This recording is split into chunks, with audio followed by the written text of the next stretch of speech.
long you think Tom will stay? Look, Howard, the guy's been suspended without pay. He can't afford to go to a motel. Well, he ought to go home. I know Mary wants him to. Yeah, but he's still mad at her. Well, how long could a guy be mad at his wife no matter what she did? If he loves her. So, we got a lot of problems. They aren't the only ones.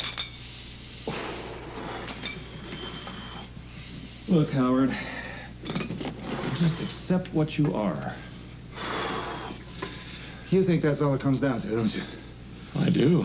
All we have to do is come out of the closet. There's more to it than that, Ed. Oh, look, be a little patient, will you? Don't you think I've been patient?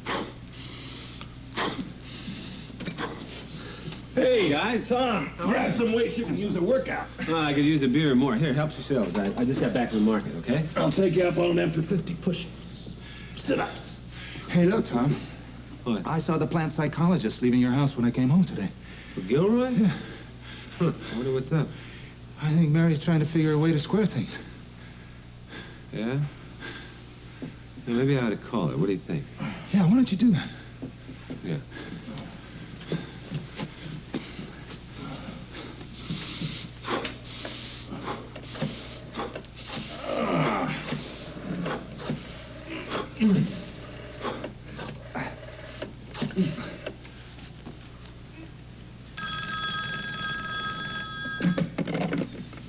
Hello?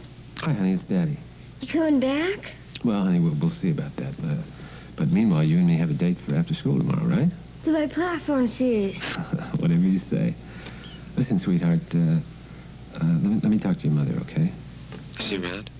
Well, yeah, she's around, but you can't talk to her because she has an awful headache and she's lying down. Oh, well, okay, well, then, well, tell her that I call when she gets up, okay? Okay. Okay, honey, I'll see you tomorrow, okay? Bye-bye. Bye.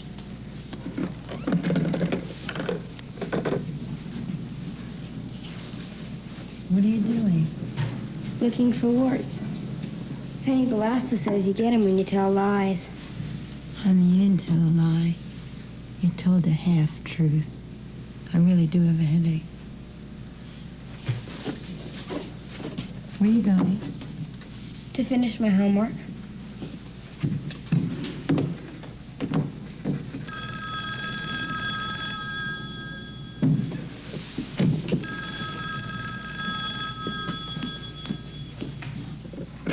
Tom? Mrs. Hartman? Yeah? This is Dr. Furman. Oh, my God, is anything wrong? Did Dennis have a relapse? No. I'm just taking a precaution, Mrs. Hartman, practicing a little preventive medicine. Oh, what does that mean? Well, I'd like to suggest that you curtail your visits to Sergeant Foley for the remainder of his hospital stay. Why? Because, Mrs. Hartman, one more incident like today and it could be curtains. Your visits are hazardous to his health. Have a good evening.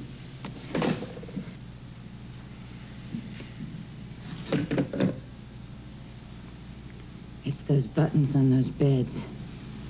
I'm sure of it. Daily minimum requirement. Well, vitamin L's most important to you. 'Cause if you don't get enough vitamin love, oh, well, your heart'll break right in two. Yeah, if you don't get enough vitamin... Honey, I don't mean to criticize or nothing, but don't you think maybe you could put just a little more, you know, Pizzazz? yeah, into it, right? Yeah, I'll probably... But, you know, I'm just kind of a little bit rusty, you know. Could it be that you're singing too many darn hymns? Charlie, I will not have you cussing out hymns, hon. Even though the tunes on some of them aren't that hot. I'm not cussing out hymns, but I am cussing out what they're doing to you. They're throwing you off making good country western hit music. Well, Charlie, I mean, you know what Reverend Jimmy Joe said, and he is a reverend of the gospel.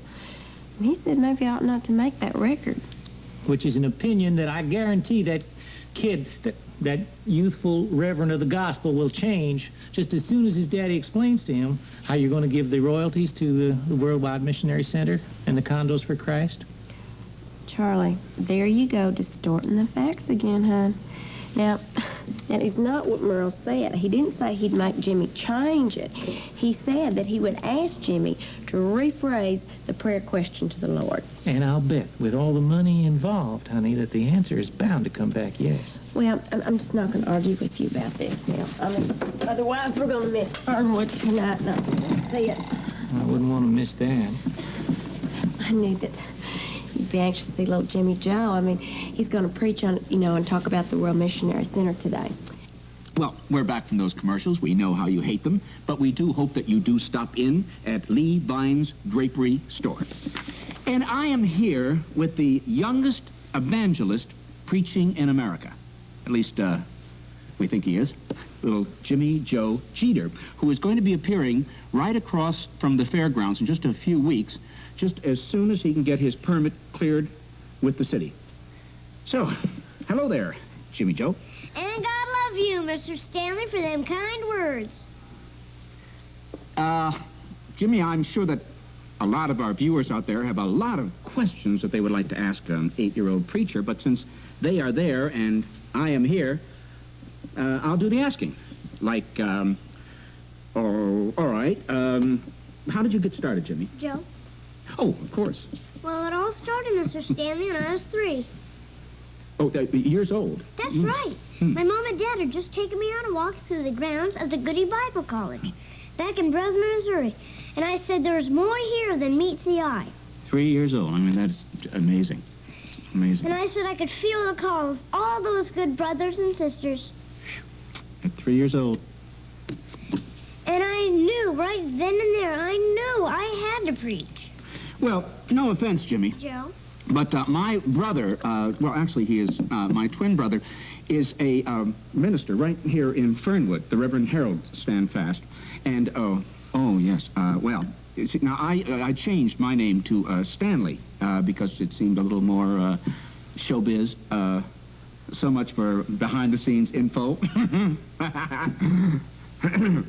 Jimmy, getting back to my brother, now, he is a very dedicated man.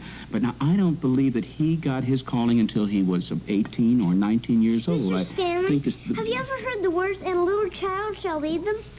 No, I don't believe I have. Oh, you mean the Bible? How forgetful of me. Of course. Well, I'm a little child, and I'm going to lead them as far as they could go. Well, I bet you are.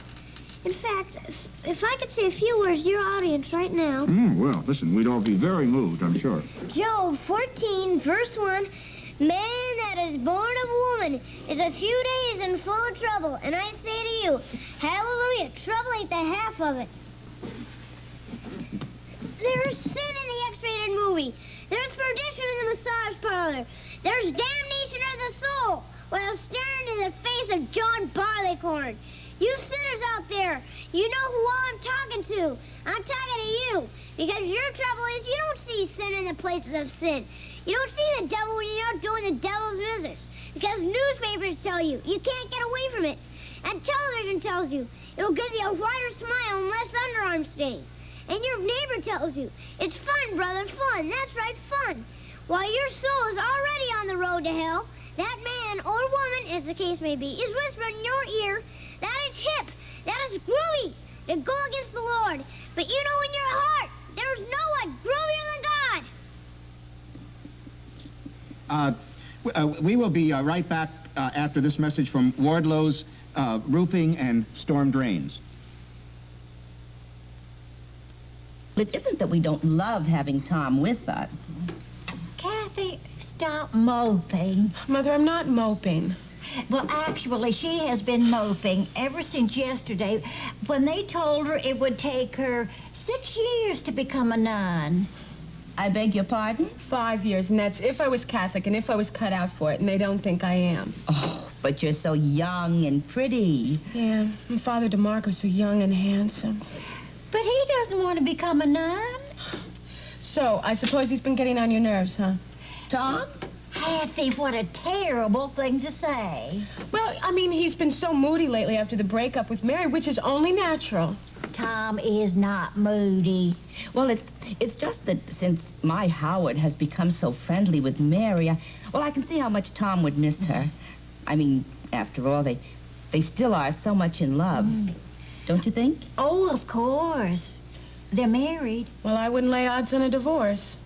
Now, Kathy, I will not have you talking that way. What way? I mean, after Dennis and his heart attack, I wouldn't be surprised, that's all. Now, that is just being spiteful. Hush. Oh, well, I am not being spiteful. It's just like Trudy Winslow on Hope for Yesterday. Oh, I hated that show. They kept changing mothers, and they were all too fat. Yeah, well, you see, remember that show where Trudy was cheating on Roy? Uh-huh. With Derek? Uh-huh.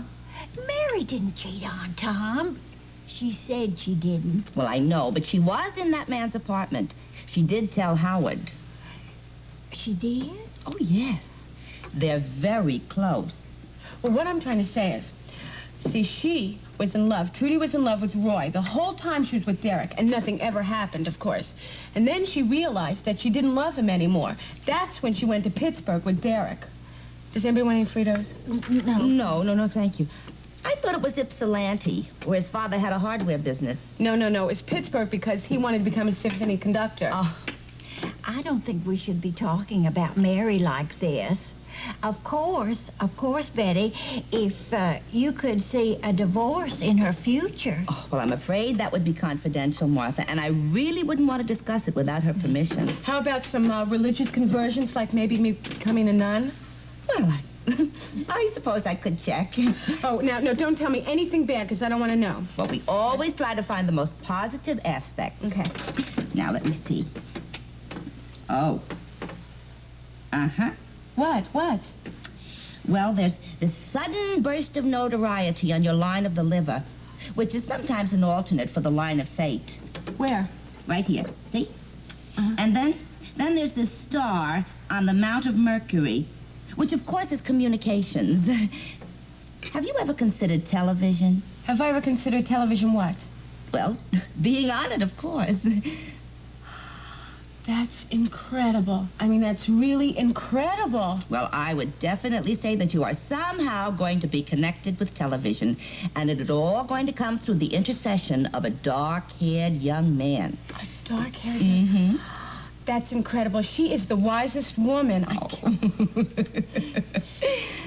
I know. Did real good on the tube tonight, son. Thanks, Dad. I didn't forget nothing. No, you didn't forget nothing. And you looked real handsome. You looked handsome, too. Did you wash out your dirty socks? Yeah. And I put Kleenex around my neck when they did the makeup, so I could wear my shirt again tomorrow for the Rotary luncheon, just like you told me. You all ready to give your benediction? Oh, sure. I think I'll give him a little Jeremiah to start out with, then sort of slide into Thessalonians. Good. Now, you remember now tomorrow to be sure and call all those gentlemen sir and tell them you're just a regular kid, except when you're preaching. I will, except what? nothing. Nothing. Come on now, son. This is your dad you're talking to. We don't have any secrets. Well, if I'm just a regular kid, how come I can't do any regular kid stuff, like baseball and watch television? Because we don't have a television in this room. But the motel manager said we could have had one. Well, sure, we could have had one for another $5. I don't want to hear any more about that. Okay, then how about baseball? That kid back in Terre Haute said I could have joined their sandlot group. Jimmy Joe, there is no room for a sandlot in the pulpit. You know that. And you know you enjoy preaching the word of the Lord. Well, kinda. Getting up there and shouting all that hellfire and damnation in front of them dumb sons. Dad, you know you're not supposed to cuss. See there, you got the spirit built right into you. Yeah, except sometimes I just don't like to hear bad words. Not because I got the call. Don't contradict me, son. I ain't contradicting. That's a contradiction right there. I just don't have any more of that. Okay, then, let's get a room with the TV so I can watch Little House on the Prairie. You trying to rile me up? No, I'm just tired of preaching or pretending I'm a regular kid when you won't let me do nothing regular. I'm going to give you a regular boot in the bottom if you don't let up. Then I'll go to no Rotary lunch and I will give no benediction. You will if I say you will. Won't. All right, come here, Jimmy Joe. No, I won't. I'm going to tan your hide. You can't. I'm a reverend. Well, I'm going to reverend your rear end. Now, when your father says jump, you better jump, boy. my father's in heaven and he wants me to watch the Your father is in the Bida Wee Motel right here, and he's getting plenty angry. Now, come over here. You stink! Yes. No! You're going to do what the Worldwide Missionary Crusade and yours truly says you do. Really isn't necessary. Oh, you mean the cup? The coffee. Oh, I just thought it would be nice. Why don't you just go ahead and tell me about your problem?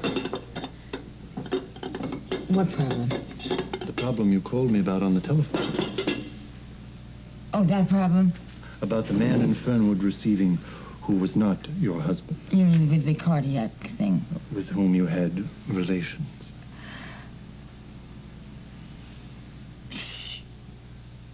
Please. I thought you said your daughter was visiting with her grandmother. Yes, I did, yes. And your husband is no longer cohabitating with you, I believe. The walls have ears. I see. Now, about this man. It was really sweet of you to come over. I mean, I'm not a regular churchgoer, but I do remember when you were here for Leroy Fetter's funeral, and you were just so helpful with the hors d'oeuvres. Thank you. It was a memorable occasion. Do you want to talk about Dennis? I beg your pardon? The cardiac patient. With whom you had relations. Yes. Well, I just wanted you to know that the reason I went over there to see him was not for the reason that you think. Of course. I mean, I went over there to bring him flowers and to say goodbye to him. But instead, you said hello. In a manner of speaking. What manner? I'm sorry, but I don't understand you. I was just asking how the event took place. Oh, well, it was just in the, normal way. In the bed. Yeah, the bed has, 7 positions, but you can get it to lie flat. You know. And this was a private room? Oh, of course. I just thought perhaps... No, perhaps. I mean, this was a private moment, not a public party. Of course. Of course. And did you turn off the monitoring equipment before you got into bed? You don't mean that television cameras were watching, do you? No. The monitoring equipment for the patient's heart. You don't mean that the nurses were watching to see if his rates went up, do you? I mean, were they doing that? That would be so humiliating. Oh, no, that's impossible. That couldn't have been because this was several days after the heart attack. I mean, I just don't think that he was turned on. I mean, I think he was turned on. Apparently. But I just don't think he was hooked up. Mrs. Hartman, I'm sorry to ask you all this. You find this disgusting, don't you? Not in the slightest. I just wonder how this particular idea came up. After all, the location is somewhat unusual. Could I ask you a question? When do we get to the part where you grant me, Absolution. Yeah, absolutely. I would really appreciate that part. Yes, but how can there be absolution if we don't know the depth of the transgression? Uh-huh. But we do. And not in detail. Oh. Well, could you, like, maybe if you couldn't grant me absolution, could you give me a little forgiveness? Mrs. Hartman, it's always better to make a truly clean breast of it. How long were you in the room? I don't remember. Were you interrupted by nurses or other patients? No, but we had a chair propped up against the door handle. In a hospital, with a cardiac patient on a bed with 7 physicians. Perhaps you'd like to join our marriage encounter group. I know quite a lot of the couples would be fascinated. No, Yes. I couldn't do that. Oh, or perhaps I could counsel you privately. Actually, you see, what I'm looking for is I'm looking for, like a little absolution and a little forgiveness and just a little comfort thrown in, if you could do it. If it's comfortable for you. Mrs. Hartman, I'm afraid that is something you'll have to find for yourself. What I can offer you, basically, are alternatives. Our Ladies' Softball League, the bake sale for the new rectory window. That's fine. That would be just fine. A woman experiences the worst crime in Cry Rape, next on TV 44's Late Night Movie. Paradise is where all your wishes come true. That's on Fantasy Island, weeknights at 6 this fall.